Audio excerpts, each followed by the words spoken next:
ever heard these words, Lonely Planet? I think that more or less everyone does. Everyone knows Lonely Planet, at least by name, kind of, even if you've never kind of used any of their guides. And so we're going to read an article about Lonely Planet. Before we read the article, I want to show you some useful words that you will need to understand this article fully. So the first piece of useful vocabulary is guidebook, obvious match for the topic. So a guidebook is a book that gives information for visitors about a place, such as a city or country. It's normally paper. Oh, hi, Alessandra. Hello, nice to see you here. So a guidebook is normally a paper thing, like a tangible object. Of course, it's 2021, so you will find fantastic guidebooks that are ebooks or PDFs. I have converted to those and I recommend them. Then the next word that is useful for us is cheap. Cheap is an adjective and it means costing little money or less than is usual or expected. Okay, so something cheap is the opposite of expensive. Expensive means something that costs lots of money. Cheap, something that doesn't cost lots of money. Then we have this word shoestring. Strangely enough, the word string has come up quite often recently in my lessons. And so that's a coincidence. So what is a shoestring? A shoestring is something that you have on your feet. That's it. Okay, so shoestring means lacci da scarpe. A string è un filo, shoestring letteralmente filo da scarpa. And it is used in an idiom, in a kind of typical expression, let's say, that we're going to see in a minute. Okay, so guidebook, cheap, shoestring, those are some keywords that we need for the text that we're going to read. Now, this is the Lonely Planet story. So I'm going to read it to you. We can use this as a listening activity. Okay, so let me read it for you. So, nobody has changed the way we travel more than Tony and Maureen Wheeler, the founders of the publishing company Lonely Planet. The company has been publishing guidebooks for 40 years, and it sells over 5 million books a year in English. The first guidebook they ever wrote was Across Asia on the Cheap, inspired by their honeymoon trip, and it sold 8,000 copies in 3 months. And there you have Across Asia on the Cheap. That was the cover of the book. Their second guidebook, Southeast Asia on a Shoestring, was published in 1973, and it has been a bestseller since then. In total, Lonely Planet has published over 650 books since the company began. And that's the cover of Southeast Asia on a Shoestring. Now, the books are called, let's come back to the first one, Across Asia on the Cheap, and the next one, Southeast Asia on a Shoestring. What do those words mean? So, Across Asia on the Cheap, Southeast Asia on a Shoestring. It means that they traveled cheaply. So they traveled and their goal was to not spend a lot of money. So these are guidebooks that you could read, obviously, in order to know how to travel in a faraway country like Asia, but on a budget. Now, this is the Lonely Planet story then, their origin story. Does anyone have any questions on this? Or shall we go on to the next bit?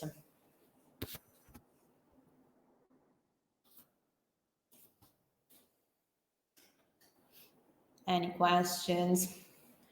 I think it should be more or less all right. As you can see, I adapted it from one of our books. So maybe some of you have already read this story, actually. Good revision, though. So don't leave me. Okay, because it's still a good revision on this topic. It's good material for the topic of the evening. Okay, so if we don't have any questions, I'm going to then ask you to take a look at the first part now. I'll give you a couple of minutes to find examples of present perfect, simple or continuous. So a couple of minutes for you to check and for you to find it, or to find them, maybe. And then we're going to move on to the second slide that contains this Lonely Planet story and do the same. Okay, so a few seconds have gone by. You still have a minute. I'm going to kind of take advantage of your search to drink some water. People who have seen my other kind of Facebook live events will have already seen me drinking water. Sorry about that, but to be honest, I can't really help it. I get thirsty quite easily. Okay, so let's move on to part 2, and let's do the same thing. So you have now a couple of minutes to find examples of present perfect simple and or continuous in the second half of the story. And then we're going to check the examples together, and we're going to talk about present perfect simple, present perfect continuous, duration forms, so all the details on this tense, kind of on the different ways that this tense presents itself. Okay, so about a minute to give you time to find it or to find them. So if you have found them and want to leave me a comment, please do, so that then we can talk kind of directly about your findings.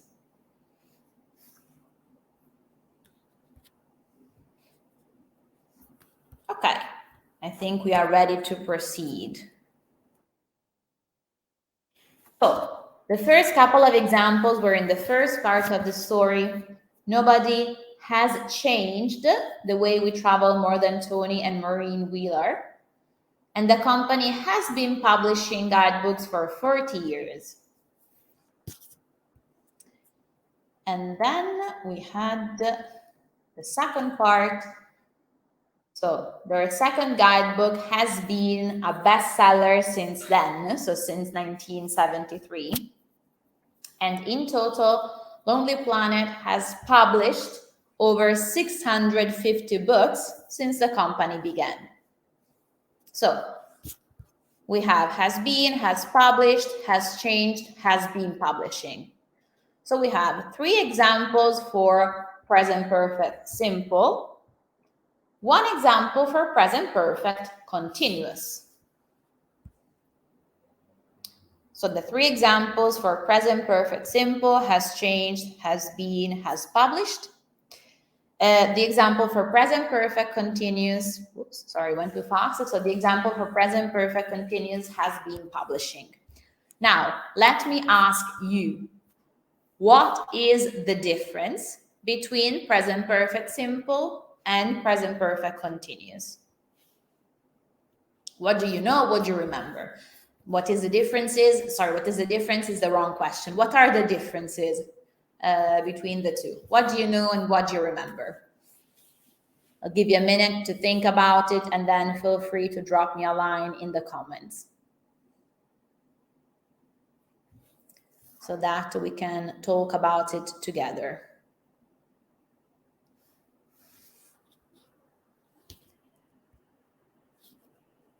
Don't be shy. Try. As Yoda said, I think it was Yoda, if you don't try, you won't succeed. So do feel free to try. I'll give you a few more seconds. And then we'll look at the differences together.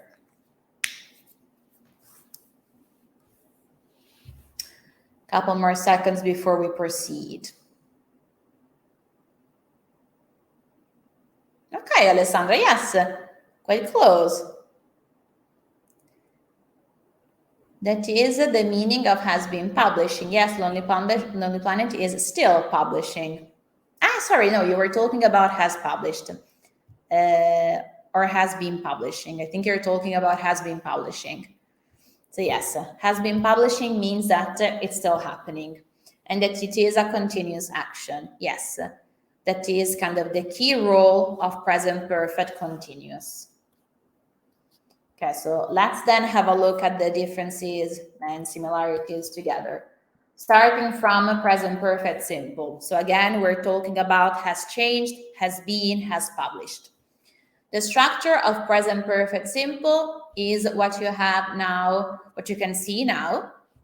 So subject followed by have or has, depending on the subject that you're using, and then past participle.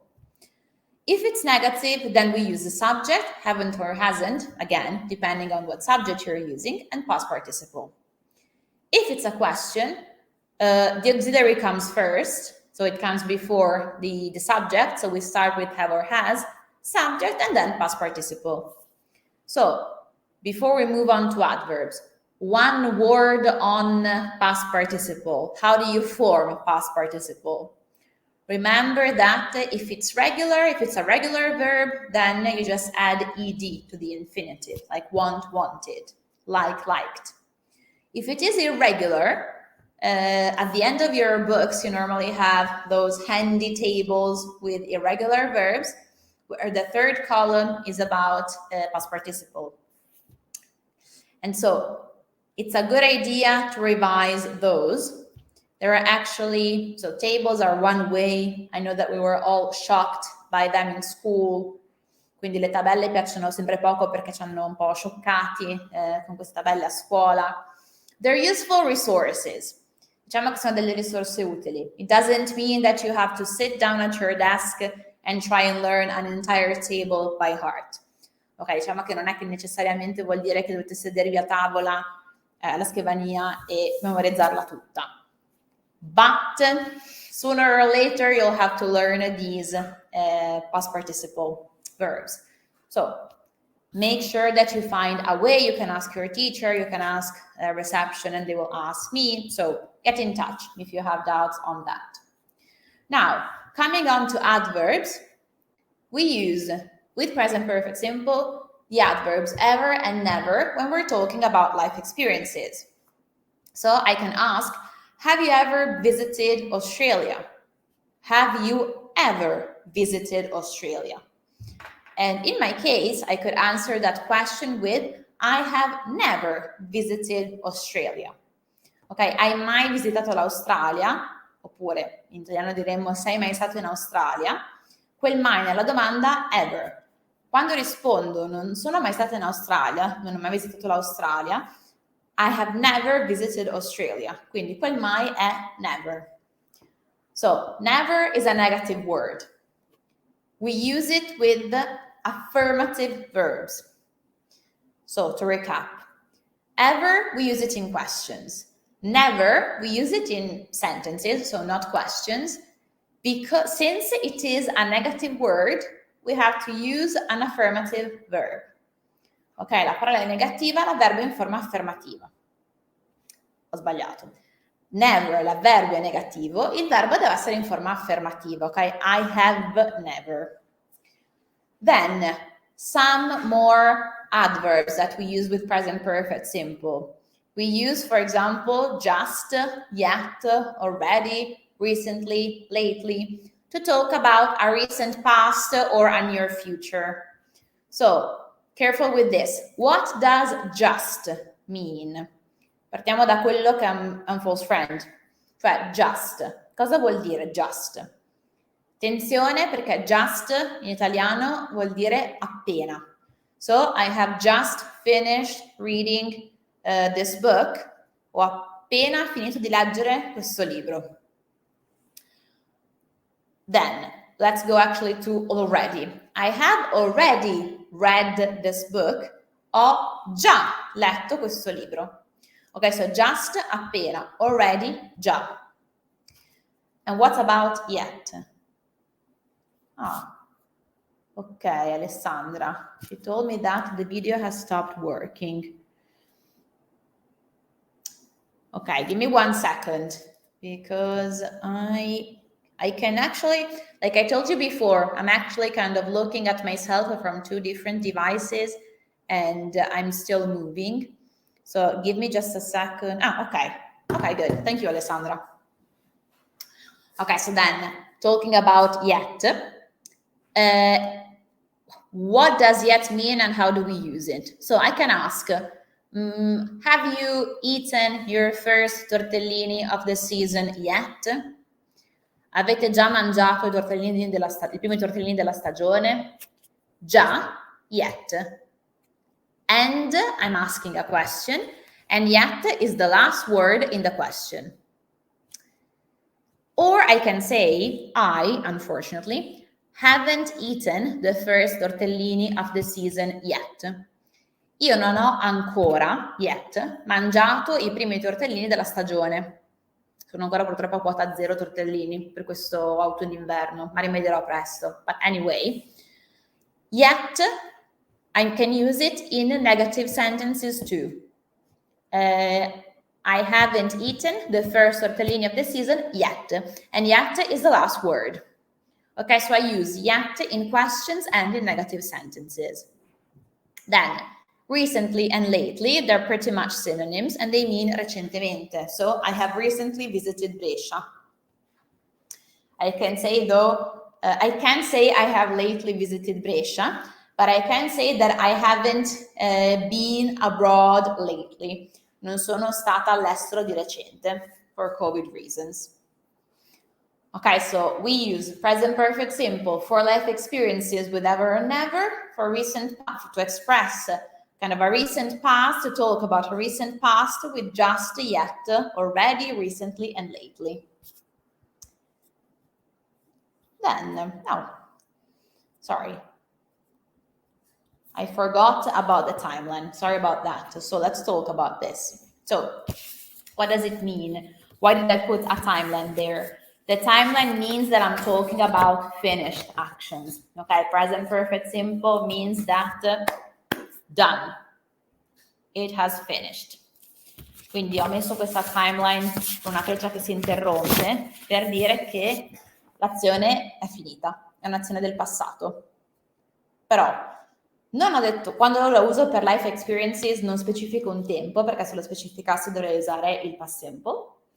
E quando uso il present perfect simple con just, yet, already, eccetera, eccetera, stessa cosa. Ok, però le azioni sono concluse. This is important for what comes next.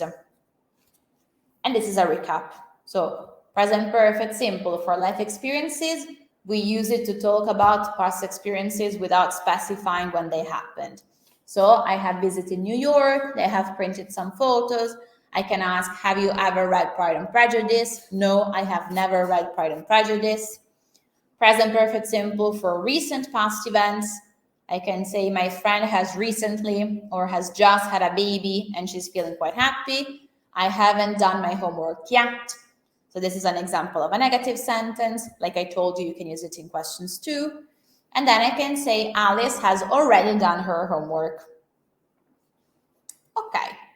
This is for present perfect simple. What about present perfect continuous? The structure is similar, but it's not the same in that we use subject, have or has, depending on the subject, been, always, and it's always been, and then a verb that uses the ing form. Then, if it's negative, we use the subject with haven't or hasn't, again, been, and again, the ing form. And for questions, we use have or has, subject, been, and the ing form. So you don't have to worry about past participles, but you do have to worry about putting the right words in the correct order. That sometimes creates some difficulties. It is quite, in English we say a mouthful, so it's a lot of words. Diciamo in inglese che è un boccone, cioè sono tante parole, mouthful. But they're all important.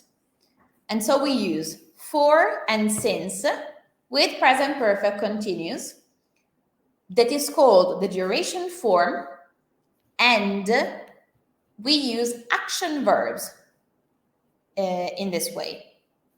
Ok, quindi usiamo for e since con il present perfect continuous.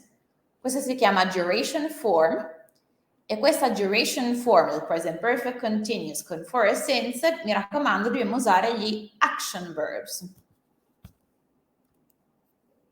So to give you another timeline, okay, so to give you another timeline, you see that this time the arrow, the white arrow that you have, goes over the gray line below. Because in this case, like Alessandra was saying before, we're talking about an action that started in the past and hasn't finished yet. Ok, quindi in questa timeline vedete che la freccia bianca va un po' oltre la riga grigia che c'è sotto. Questo è perché in questo caso, come diceva appunto Alessandra prima nei commenti, parliamo di un'azione che è iniziata ma non è ancora finita.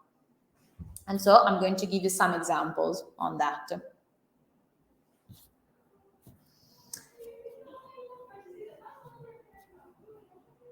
On the left, we have present perfect continuous. It's been raining since lunchtime. It's been raining since lunchtime. What does it mean? It means that it started raining at lunchtime and the rain has not stopped. Quindi piove dall'ora di pranzo. È iniziata a piovere all'ora di pranzo e la pioggia non si è ancora fermata. Then, we have been waiting for 2 hours. Ti stiamo aspettando da 2 ore. Okay, so we started waiting 2 hours ago and we're still waiting. Ok, 2 ore fa abbiamo iniziato ad aspettare, stiamo ancora aspettando. And I can say we have been doing these grammar cafes since September last year, so since September 2020. So we started doing these grammar cafes last year, but we're still going strong. Ok, li abbiamo iniziati l'anno scorso, li stiamo ancora facendo, quindi li facciamo da settembre 2020. So.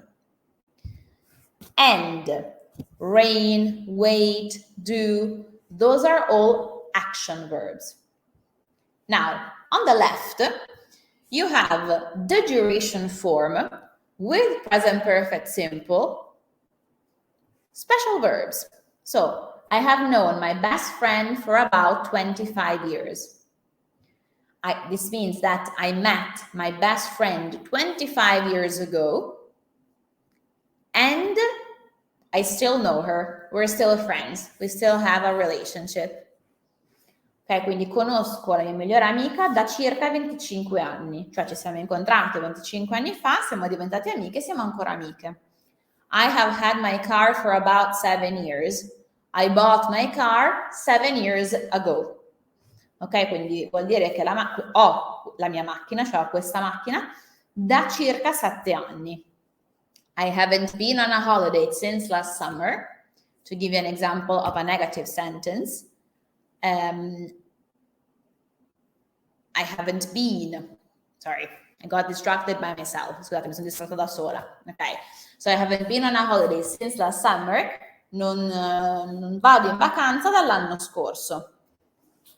Now, what is the difference then?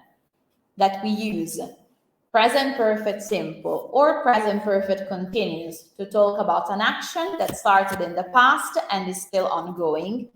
The verbs make the difference. So, know and have are examples of state verbs. Ok, abbiamo know e have, che sono esempi di state verbs. Gli state verbs sono quelli che hanno a che fare con stati, sentimenti, per esempio know, per esempio have, per esempio like, prefer, hate, and so on.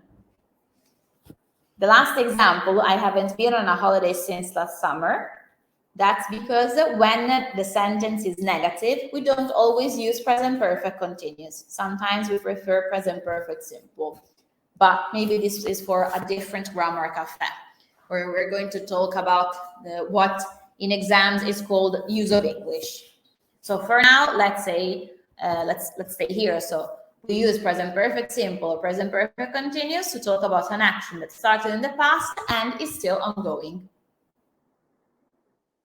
And so I put in a timeline where if I say I've known my best friend for about 25 years, so I met her in 1996, still ongoing, we're still friends. In fact, the white arrow goes over the line. Okay. No, sorry, yes. So here I was telling you to use state verbs with present perfect simple, action verbs with present perfect continuous. And so let's add another bit to this. So I have known my best friend for about 25 years. I can ask, how long have you known your best friend? Or how long have you had your car? I have had my car for about 7 years. So, sorry, let's have a look at the second column as well. Present perfect continuous. How long has it been raining? It's been raining since lunchtime. We have been waiting for 2 hours. So how long have you been waiting? For 2 hours. How long have you been doing these grammar cafes? Since September. So,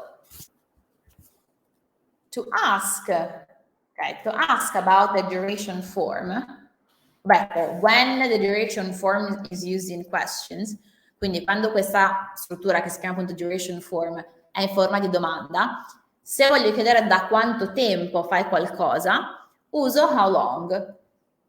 E come vedete ho abbinato i colori, cioè how long have you known your best friend? For about 25 years. How long have you had your car? For about 7 years. How long have you been waiting? For 2 hours.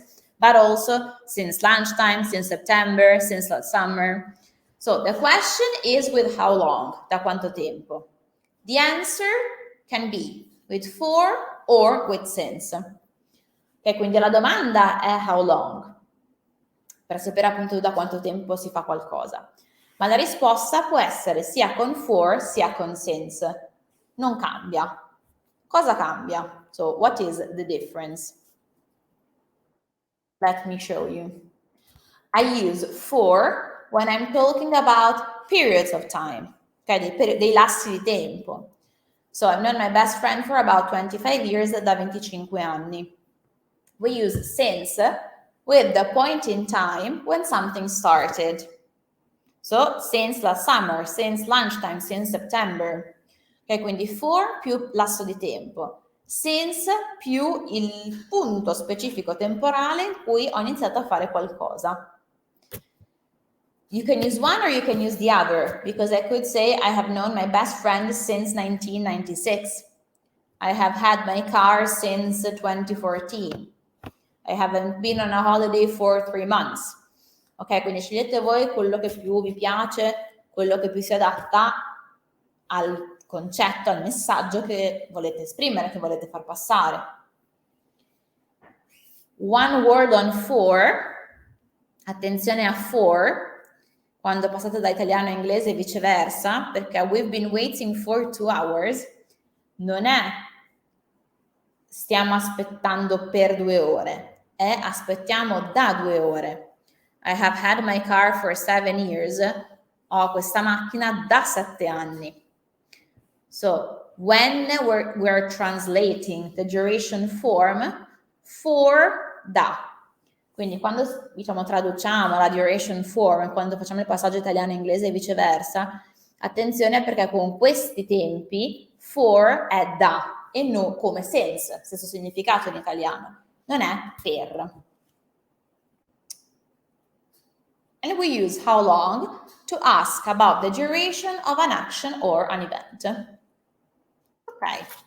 Now, before we move on to the grammar check section, where I ask you a tricky question. Adesso fra poco vi faccio una domanda a bocchetto, ma prima, do you have any questions here? Domande, dubbi?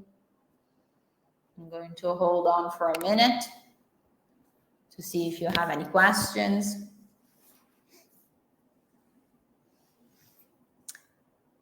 It's tricky. Present, the difference between, it's the present perfect. It's a bit tricky to learn, but it's very, very useful. Don't fall into the trap of thinking that it's not useful. It is. It is, and you should definitely learn it. 1 second, I'm going to blow my nose because I can't. It's either that or I will sneeze, so hold on. Okay. Sorry, but sneezing in the middle of the next bit would have been worse. Okay, so if no one has any questions, then I think that we can move on.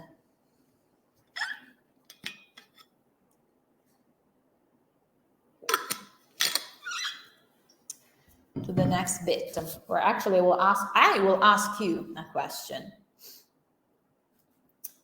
So let's see, just a couple more seconds to check if any question is coming in. I don't think it is, though. Or better, it doesn't look like any questions are coming in. And so let's do a grammar check. So we have 3 sentences. Alice and Jim have met at Jemima's 27th birthday party. They have known each other for a couple of years. They have been going out for a few months. Are these sentences correct? Are they incorrect? What do you think? I'm going to give you a couple of minutes to think about it. Remember what we said about using present perfect for events where you don't specify, to talk about events where you're not specifying, you're not talking about the time when you did it.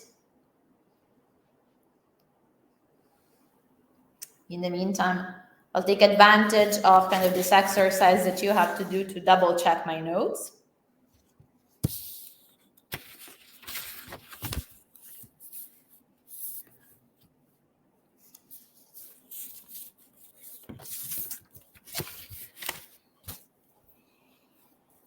Okay, 30 more seconds, and then we're going to check the answers together. Okay, so we have 1. Alessandra says the last one is wrong. 10 more seconds, and then I'm going to reveal what's what. So, the first one is wrong, because the sentence says at Jemima's 27th birthday party. Okay, so we have a time reference. I know it's the party, but it's Jemima's 27th year of being alive. So the first sentence should use past simple. Alice and Jim met at Jemima's 27th birthday party. The second one is correct. They have known each other for a couple of years, because I'm using a state verb, know, the duration form, and so I have to use present perfect simple, so have known, and I am using for with a period of time, a couple of years. The last one is actually also correct, because to go out with someone, to date someone, quindi frequentare qualcuno, that is an action verb. And so they have been going out for a few months, means that they started dating a few months ago. And they're still dating, they're still together. Ok, quindi vuol dire che escono insieme da qualche mese. Quindi hanno iniziato qualche mese fa, ma stanno ancora uscendo insieme. Stanno ancora cercando di intraprendere, diciamo, una relazione. Ok? Ok, good, Alessandra, that's all right. I have a couple more exercises for you. So you definitely have time to train. And so let's actually move on to this. This is a gap fill exercise. I'm going to read the story aloud to you, and then I'm going to give you a minute to fill in the blanks. And then we're going to check together.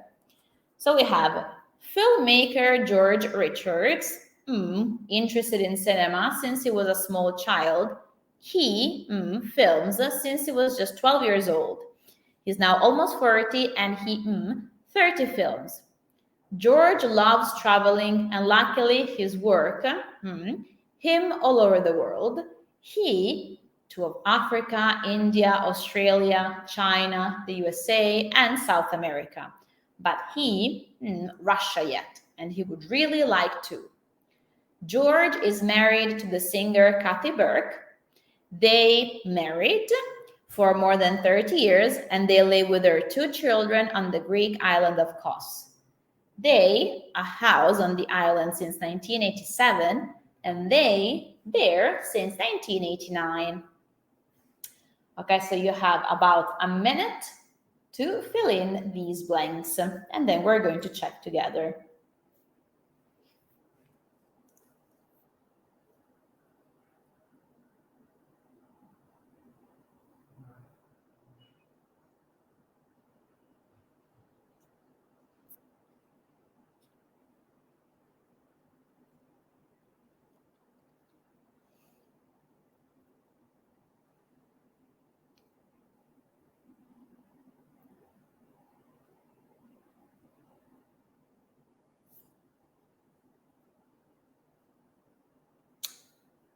I'm not talking just because I want to give you time to think. But then maybe a silent Facebook Live event is not the best alternative. So 30 seconds and then we're going to check together. Let's see how it went. So if you're interested in receiving this presentation, you can drop a line to reception. So you can write an email to info@doitlingua.com so that we can send it to you. I might have some more exercises for you as well if you're interested in practicing present perfect. Okay, so we have filmmaker George Richards has been interested in cinema since he was a small child. The verb to be is a state verb. He has been making films since he was just 12 years old. The verb to make is an action verb. He is now almost 40 and he has made 30 films. George loves traveling and luckily his work has been taking him all over the world. He has traveled to Africa, India, Australia, China, the USA, and South America. But he hasn't visited Russia yet and he would really like to. Okay, so we say has been taking him all over the world because he is still working. And so this is still happening. But we say he has traveled to Africa, India, Australia, China, the USA, and South America because these are all trips that happened in the past. In a past that is not specific, but they're finished actions. Hasn't visited Russia yet for the same reason. And we have yet. So so we have to use present perfect simple. Now, George is married to the singer Kathy Burke. They have been married for more than 30 years and they live with their 2 children on the Greek island of Kos. They have had, again because have is a state verb, a house on the island since 1987 and they have been living there since 1989. And this is the story of George Richards and his wife, Kathy Burke. All right. Do you have any questions on this exercise and on this topic? Let's see. Let's see if we have any. Otherwise, this was kind of the last bit of this presentation. And so if you don't have any questions, I'm going to let you go enjoy your Friday evenings, beginning of the weekend for some lucky people. And yes, again, stay tuned, like the real influencers say. So keep kind of following our posts on social media, because we have a couple more events coming up. There is something for kids too. And we will tell